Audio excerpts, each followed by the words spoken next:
Hi friends, welcome to Kannada ಶಾಲೆ facts. Guys, ನಮ್ಮ ಭಾರತದ ರೈಲು ಜಾಲವು ವಿಶ್ವದ ಅತಿದೊಡ್ಡ ಮತ್ತು ಅದ್ಭುತ ವ್ಯವಸ್ಥೆಗಳಲ್ಲಿ ಒಂದಾಗಿದೆ. ಸಾವಿರಾರು ರೈಲುಗಳು ಪ್ರತಿದಿನ ಲಕ್ಷಾಂತರ ಜನರನ್ನ ಸುರಕ್ಷಿತವಾಗಿ ತಲುಪಿಸುತ್ತಿದ್ದರೂ ಕೆಲವು ಮಾರ್ಗಗಳು ಮಾತ್ರ ಪ್ರಕೃತಿಯ ಕಠಿಣ ಸವಾಲುಗಳ ನಡುವೆ ಧೈರ್ಯ ಮತ್ತು ತಂತ್ರಜ್ಞಾನದ ನಿಜವಾದ ಪರೀಕ್ಷೆಯಾಗಿವೆ.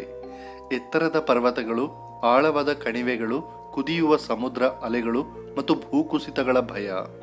ಇವೆಲ್ಲದರ ನಡುವೆ ಸಾಗುವ ಈ ರೈಲು ಹಾದಿಗಳು ಕೇವಲ ಪ್ರಯಾಣ ಮಾರ್ಗಗಳಲ್ಲ, ಅವು ಸಾಹಸದ ಕಥೆಗಳು ಅಂತಾನೆ ಹೇಳಬಹುದು. ಇವುಗಳಲ್ಲಿ ಕೆಲವೆಡೆ ಪ್ರತಿ ಕಿಲೋಮೀಟರ್ಗೂ ಕೂಡ ಜೀವಂತ ಹೋರಾಟದಂತೆ ಕಾಣಿಸುತ್ತದೆ. ಗಾಳಿ, ಮಳೆ ಮತ್ತು ಭೂಭಾಗದ ಅಸ್ಥಿರತೆಗಳ ನಡುವೆ ರೈಲುಗಳು ಮುಂದುವರಿಯುತ್ತವೆ.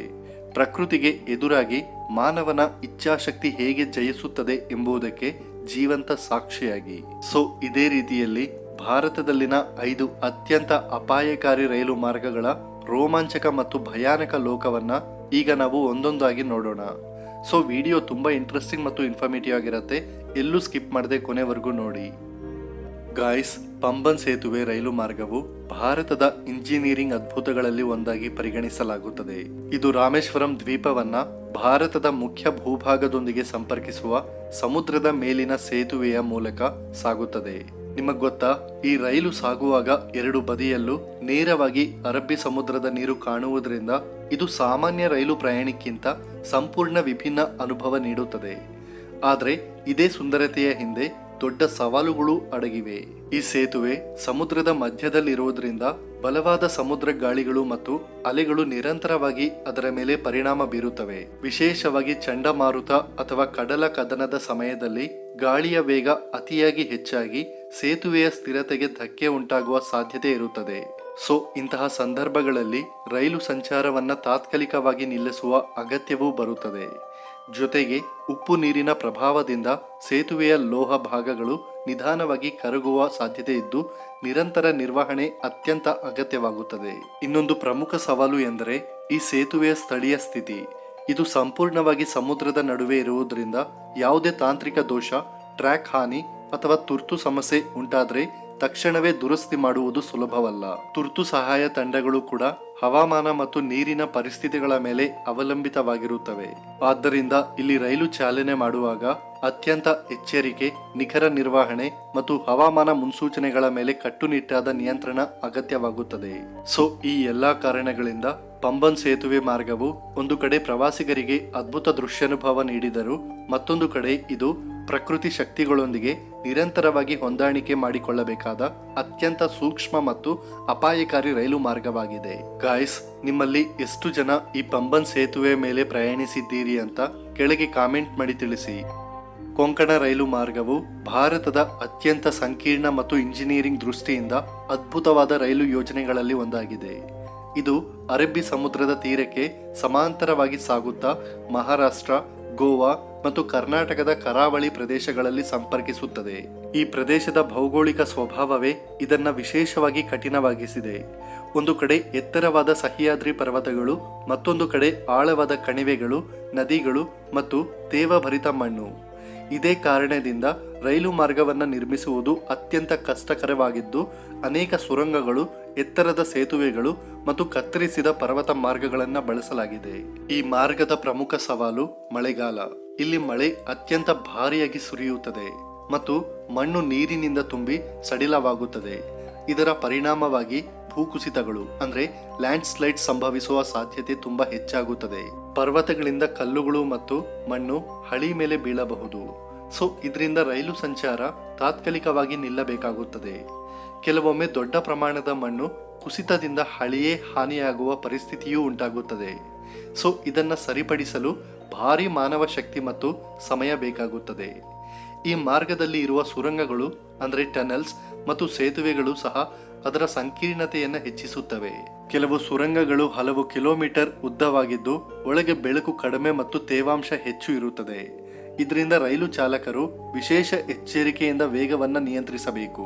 ಸೇತುವೆಗಳ ಮೇಲೆ ಸಾಗುವಾಗ ಗಾಳಿಯ ಒತ್ತಡ, ಮಳೆ ಮತ್ತು ಕೆಲವೊಮ್ಮೆ ಕೆಳಗಿನ ನದಿಗಳ ನೀರಿನ ಮಟ್ಟ ಏರಿಕೆ, ಈ ಎಲ್ಲಾ ಫ್ಯಾಕ್ಟರ್ಸ್ ಸೇರಿ ಪ್ರಯಾಣವನ್ನ ತುಂಬಾ ಚಾಲೆಂಜಿಂಗ್ ಆಗಿ ಮಾಡುತ್ತವೆ.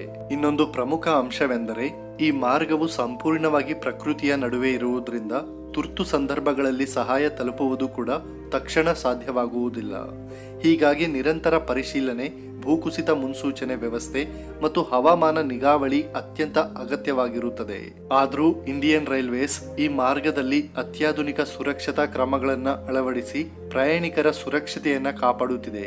ಈ ಎಲ್ಲ ಕಾರಣಗಳಿಂದ ಕೊಂಕಣ ರೈಲು ಮಾರ್ಗವು ಕೇವಲ ಒಂದು ಸಾರಿಗೆ ಮಾರ್ಗವಲ್ಲ, ಪ್ರಕೃತಿ ಮತ್ತು ತಂತ್ರಜ್ಞಾನ ನಡುವಿನ ನಿರಂತರ ಹೋರಾಟದ ಒಂದು ಜೀವಂತ ಉದಾಹರಣೆಯಾಗಿದೆ. ಡಾರ್ಜಿಲಿಂಗ್ ಹಿಮಾಲಯನ್ ರೈಲು ಮಾರ್ಗವು ಹಿಮಾಲಯದ ಕೆಳಭಾಗದ ಪರ್ವತ ಶ್ರೇಣಿಗಳಲ್ಲಿ ಸಾಗುವ ತಾಂತ್ರಿಕವಾಗಿ ತುಂಬಾ ಸವಾಲಿನ ಹಾಗೂ ಐತಿಹಾಸಿಕ ಮಹತ್ವದ ರೈಲು ಮಾರ್ಗವಾಗಿದೆ. ಈ ಮಾರ್ಗವು ಸುಮಾರು ಕಿರಿದಾದ ಹಳಿ ಮೇಲೆ ನಿರ್ಮಿಸಲ್ಪಟ್ಟಿದ್ದು, ತೀಕ್ಷ್ಣ ಎರುಗಟ್ಟುಗಳು, ಕಿರಿದಾದ ತಿರುವುಗಳು ಮತ್ತು ಕಲ್ಲು ಬಂಡೆಗಳ ನಡುವೆ ಹಾದು ಹೋಗುತ್ತದೆ. ಈ ರೈಲು ಒಂದು ಸಣ್ಣ ಪಟ್ಟಣದಿಂದ ಮತ್ತೊಂದು ಪಟ್ಟಣಕ್ಕೆ ಸಾಗುವಷ್ಟರಲ್ಲಿ ಹಲವಾರು ಬಾರಿ ಎತ್ತರವನ್ನ ಬಹಳ ವೇಗವಾಗಿ ಹೆಚ್ಚಿಸಬೇಕಾಗುತ್ತದೆ. ಇದನ್ನ ಸಾಧ್ಯವಾಗಿಸಲು ಕೆಲವು ಸ್ಥಳಗಳಲ್ಲಿ ಈ ರೈಲು ವೃತ್ತಾಕಾರದ ಲೂಪ್ಗಳು ಅಂದ್ರೆ ಸ್ಪೈರಲ್ ಲೂಪ್ಸ್ ಮತ್ತು ಹಿಂಬದಿಗೆ ಸಾಗುವ ಝೀ ರಿವರ್ಸಲ್ ಮಾದರಿಯ ಹಾದಿಗಳನ್ನು ಬಳಸುತ್ತದೆ. ಇದು ಇಂಜಿನಿಯರಿಂಗ್ ದೃಷ್ಟಿಯಿಂದ ಬಹಳ ಅಪರೂಪದ ವಿನ್ಯಾಸವಾಗಿದೆ. ಈ ಮಾರ್ಗದ ಪ್ರಮುಖ ಸವಾಲು ಅದರ ಭೌಗೋಳಿಕ ಮತ್ತು ಹವಾಮಾನ ಪರಿಸ್ಥಿತಿಗಳೇ ಆಗಿವೆ. ಹಿಮಾಲಯ ಪ್ರದೇಶವಾದ್ದರಿಂದ ಇಲ್ಲಿ ಮಂಜು ತುಂಬಾ ದಟ್ಟವಾಗಿರುತ್ತದೆ. ಕೆಲವೊಮ್ಮೆ ಕೆಲವು ಮೀಟರ್ ದೂರದ ವಸ್ತುಗಳು ಕೂಡ ಕಾಣುವುದಿಲ್ಲ. ಇದರಿಂದ ರೈಲು ಚಾಲಕರು ಅತ್ಯಂತ ಕಡಿಮೆ ವೇಗದಲ್ಲಿ ಮತ್ತು ಎಚ್ಚರಿಕೆಯಿಂದ ಸಾಗಿಸಬೇಕಾಗುತ್ತದೆ.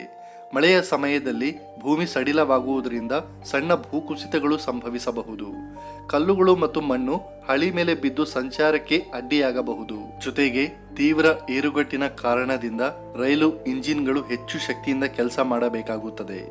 ಆದರೆ ಅದೇ ಸಮಯದಲ್ಲಿ ಸುರಕ್ಷತೆಯ ಕಾರಣದಿಂದ ವೇಗವನ್ನು ನಿಯಂತ್ರಿಸಬೇಕಾಗುತ್ತದೆ. ಇನ್ನೊಂದು ಪ್ರಮುಖ ಅಂಶವೆಂದರೆ ಈ ಮಾರ್ಗದಲ್ಲಿ ಅನೇಕ ಶಾರ್ಪ್ ಟರ್ನಿಂಗ್ಸ್ ಇವೆ.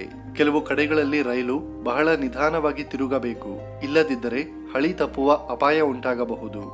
ಈ ತಿರುವುಗಳ ನಡುವೆ ಪರ್ವತದ ಬದಿಗಳಲ್ಲಿ ಆಳವಾದ ಕಣಿವೆಗಳು ಕಾಣಿಸುವುದರಿಂದ ದೃಶ್ಯಗಳು ಸುಂದರವಾಗಿದ್ದರೂ ಅಪಾಯದ ಭಾವನೆಯೂ ಇರುತ್ತದೆ. ಈ ಎಲ್ಲಾ ಕಾರಣಗಳಿಂದ ಇಲ್ಲಿ ರೈಲು ಪ್ರಯಾಣವು ವೇಗಕ್ಕಿಂತ ಅನುಭವ ಮತ್ತು ಸುರಕ್ಷತೆಗೆ ಹೆಚ್ಚು ಒತ್ತು ನೀಡುತ್ತದೆ.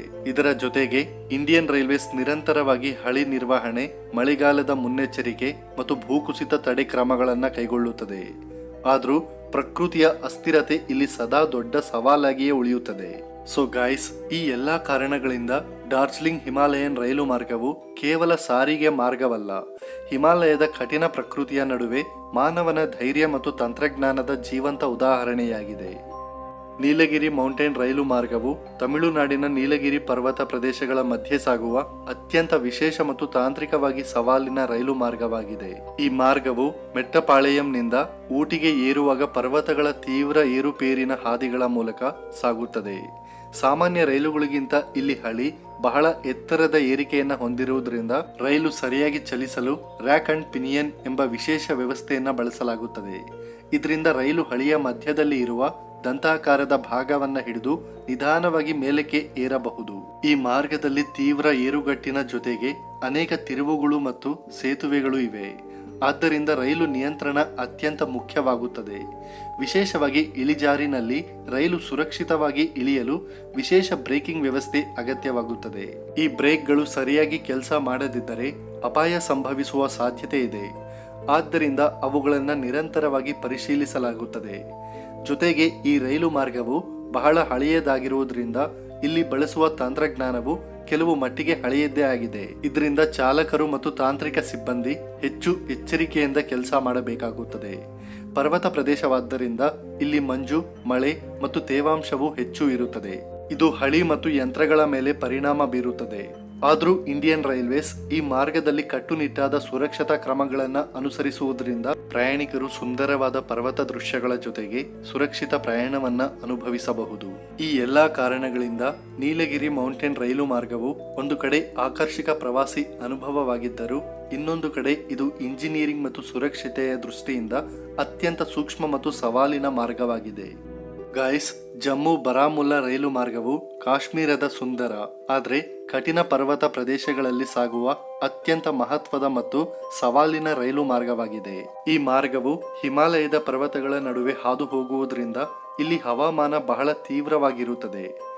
ವಿಶೇಷವಾಗಿ ಚಳಿಗಾಲದಲ್ಲಿ ಭಾರೀ ಹಿಮಪಾತ ಸಂಭವಿಸುತ್ತದೆ. ಇದರಿಂದ ಹಳಿ ಮೇಲೆ ಹಿಮ ಸೇರುತ್ತದೆ ಮತ್ತು ರೈಲು ಸಂಚಾರಕ್ಕೆ ಅಡ್ಡಿಯಾಗಬಹುದು. ಕೆಲವೊಮ್ಮೆ ತಾಪಮಾನ ತುಂಬ ಕಡಿಮೆ ಆಗುವುದರಿಂದ ಯಂತ್ರಗಳು ಸರಿಯಾಗಿ ಕೆಲಸ ಮಾಡಲು ಹೆಚ್ಚುವರಿ ಜಾಗ್ರತೆ ಅಗತ್ಯವಾಗುತ್ತದೆ. ಗಾಯ್ಸ್, ಈ ರೈಲು ಜಮ್ಮು ನಗರದಿಂದ ಪ್ರಾರಂಭವಾಗಿ ಶ್ರೀನಗರ ಸೇರಿದಂತೆ ಕಾಶ್ಮೀರ ಕಣಿವೆಯ ಹಲವು ಮುಖ್ಯ ಸ್ಥಳಗಳನ್ನು ದಾಟಿ ಕೊನೆಯಲ್ಲಿ ಬಾರಾಮುಲ್ಲಾ ನಗರವರೆಗೆ ಹೋಗುತ್ತದೆ. ಈ ಮಾರ್ಗವು ಪರ್ವತಗಳು, ನದಿಗಳು ಮತ್ತು ಸುಂದರವಾದ ಪ್ರಕೃತಿ ದೃಶ್ಯಗಳಿಂದ ಕೂಡಿದ್ದು ಪ್ರಯಾಣಿಕರಿಗೆ ಅದ್ಭುತ ಅನುಭವಗಳನ್ನು ನೀಡುತ್ತದೆ. ಇಲ್ಲಿ ಎತ್ತರವಾದ ಪರ್ವತಗಳು, ಆಳವಾದ ಕಣಿವೆಗಳು ಮತ್ತು ತೀವ್ರವಾದ ತಿರುವುಗಳಿರುವ ಮಾರ್ಗಗಳಿವೆ. ಕೆಲವು ಭಾಗಗಳಲ್ಲಿ ಹವಾಮಾನ ಬಹಳ ಚಳಿಯಾಗಿರುತ್ತದೆ. ವಿಶೇಷವಾಗಿ ಹಿಮಪಾತವಾಗುವ ಸಮಯದಲ್ಲಿ ರೈಲು ಸಂಚಾರಕ್ಕೆ ಅಡಚಣೆ ಉಂಟಾಗಬಹುದು. ಮಳೆಗಾಲದಲ್ಲಿ ಭೂಕುಸಿತ ಅಂದ್ರೆ ಲ್ಯಾಂಡ್ ಸ್ಲೈಡ್ ಸಂಭವಿಸುವ ಸಾಧ್ಯತೆ ಕೂಡ ಇದೆ. ಇದು ರೈಲು ಮಾರ್ಗವನ್ನ ತಾತ್ಕಾಲಿಕವಾಗಿ ತಡೆ ಹಿಡಿಯಬಹುದು. ಇಂತಹ ಪರಿಸ್ಥಿತಿಗಳಿದ್ದರೂ ರೈಲು ಮಾರ್ಗವನ್ನು ಸುರಕ್ಷಿತವಾಗಿಡಲು ವಿಶೇಷ ತಂತ್ರಜ್ಞಾನ ಮತ್ತು ಸುರಕ್ಷತಾ ಕ್ರಮಗಳನ್ನು ಬಳಸಲಾಗುತ್ತದೆ.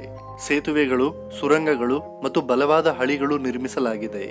ರೈಲು ಸಿಬ್ಬಂದಿ ಮತ್ತು ನಿಯಂತ್ರಣ ವ್ಯವಸ್ಥೆಗಳು ಪ್ರಯಾಣಿಕರ ಸುರಕ್ಷತೆಯೇ ಮೊದಲ ಪ್ರಿಯಾರಿಟಿ ಅಂತ ಕೆಲಸ ಮಾಡುತ್ತಾರೆ.